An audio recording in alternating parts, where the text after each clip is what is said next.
Yeah. Hey, Chris, Tyler. Awesome check-in, Tyler. Chris, just love everything that you shared. Spot on.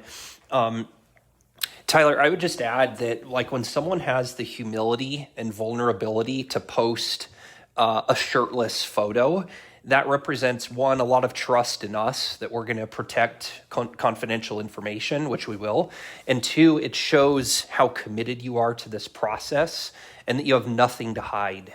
So it's just these small little things, like you're logging every week. You got really good attention to detail, like Chris said, with your nutrition, the fact that you're hitting protein and hitting calories consistently. It's those key indicators that tells us your body is changing and will continue to change because you're willing to pay that price. I really love what Chris said about the term body recomposition. It's a very advanced concept at the thought of putting on muscle, losing fat. Not many people are able to do that simultaneously, but I actually loved his point. It's probably muscle memory that's kicking back in. And then the fact that 2.5 inches are off your waist, it shows that probably a very significant transformation, maybe even 10, 15 pounds of transformation have occurred in the way of fat loss and muscle growth. The scale just doesn't reflect it. And that's why I love that you're looking at several units of measurement, from scale to body measurements to before and after photos, and how you're feeling to paint a more full picture. So bottom of the line, like one other quick example. So if I go back 20 years, I was 6'2", and I was 205, and I was 20% body fat. Here we are today, 20 years later. I'm still 6'2", I'm still 205. But if you look at my before and after pictures, it's like a different human being. And it's, even though the scale weight is the exact same.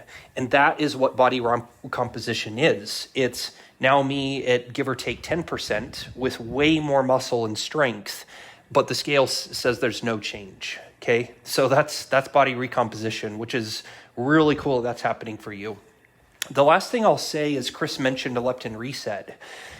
If he mentioned 1 or 2 times a week, and he's exactly right. So if you know that the Super Bowl is going to be a tricky time and you're already anticipating it and are planning to succeed, if you want, just be real strict and consistent this week, and feel free to give yourself hit 2,500 calories total that day, and have 1,500 calories of that be high quality nutrition, and then give yourself a buffer of 1,000 calories.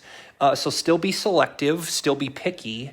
But if it's alcohol, if it's chips and cheese, nachos, whatever, just have it in moderation.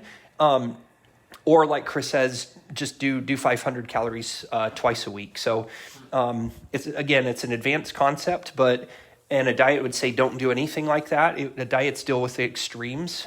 Lifestyles deal with sustainability. This is a lifestyle. This is sustainable, and it's part of the plan. So you got a bright future. Keep it up.